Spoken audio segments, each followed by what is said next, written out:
Olá, eu sou Regina Beatriz, sou professora há mais de 30 anos. Ultimamente estou como intérprete de Libras. Mas vou contar para vocês a minha prática na minha sala de aula há muitos anos. Nem sabia que tinha esse nome, gente. Me chamavam da professora Maluquinha. Eu sempre tive jeitos diferentes da minha aula.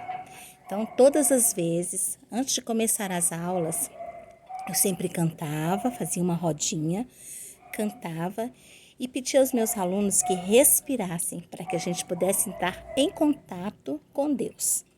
A gente não ia fazer oração, não ia fazer prece, não ia rezar, mas a gente ia conversar com Deus para pedir a Ele para iluminar a nossa inteligência. Era também prática na minha sala a gente abraçar os cadernos. E quando abraçava o caderno, tinha que dar um balancinho nos cadernos. Então, a gente abraçava o caderno e agradecia o caderno por ele ser nosso companheiro de ajudar a gente a ficar mais esperto e mais inteligente. Tudo que a gente fazia tinha música. E eu não gritava.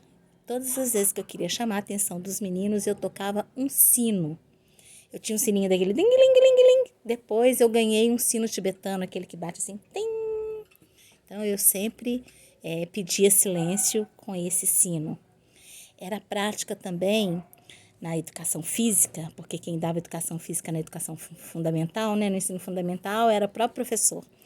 Então eu tinha 2 aulas de educação física. Uma aula era yoga inteligente, que foi um nome que a gente deu porque não era yoga convencional, não tinha tapete, não tinha paninho, não podia ter essas coisas, né? Era complicado. Então a gente fazia uma yoga diferente, né? Respirando, se abraçando. E a gente eu já tinha aprendido um pouco da yoga, que eu fiz yoga na educação com a Micheline Flá. Então eu conseguia fazer algumas coisas diferentes na sala, com respiração, concentração.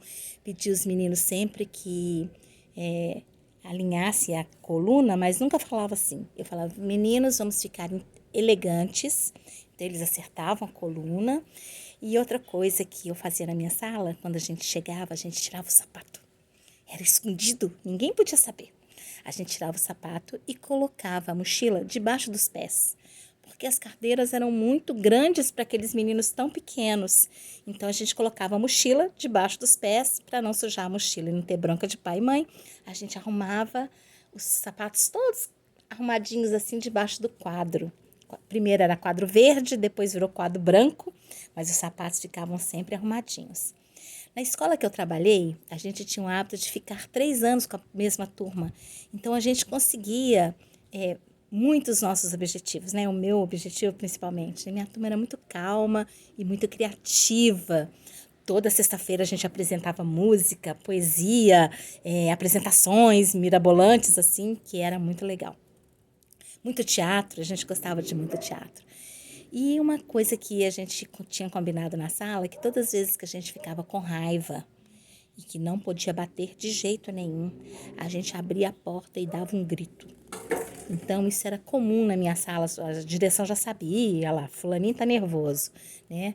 Então, eles abriam a porta e davam um grito bem forte, depois entrava calmamente, sentava na cadeira e depois a gente conversava, eu perguntava o que estava acontecendo, né? Respirávamos de novo.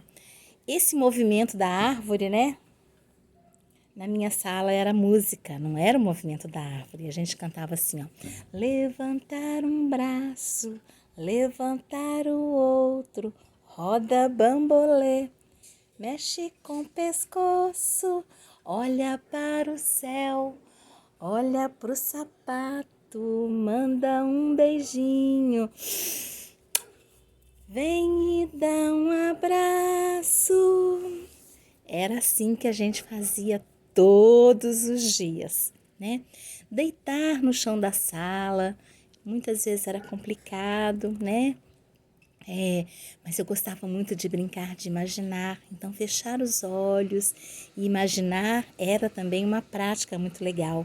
E eu tinha na minha sala um portal de luz, que no começo era um pano, primeiro fitas, depois virou TNT.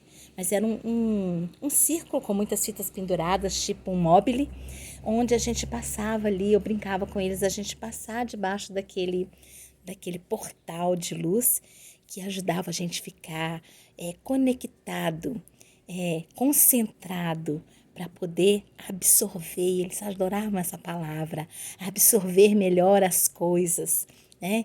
Então era uma prática nossa. Depois de um tempo, eu dizia a eles que a gente não precisava mais daquele penduricalho, que era só a gente imaginar o nosso portal de luz. E ele podia ser de qualquer cor, verde, azul, branco, e cada um tinha a sua cor. Outra coisa legal que a gente fazia, todas as vezes que a gente ia fazer redação, produção de texto, alguma coisa com os nomes diferentes, eu sempre usava músicas clássicas. E eles achavam isso fantástico. Então eu tinha meu próprio sonzinho, não era o som da escola, ficava dentro do meu armário. Hoje tem as caixinhas, né? Mas antigamente não era CDzinho mesmo. E eu colocava para eles para que a gente pudesse ficar mais conectado e ficar mais calma para poder escrever melhor. É isso, gente. Um abraço.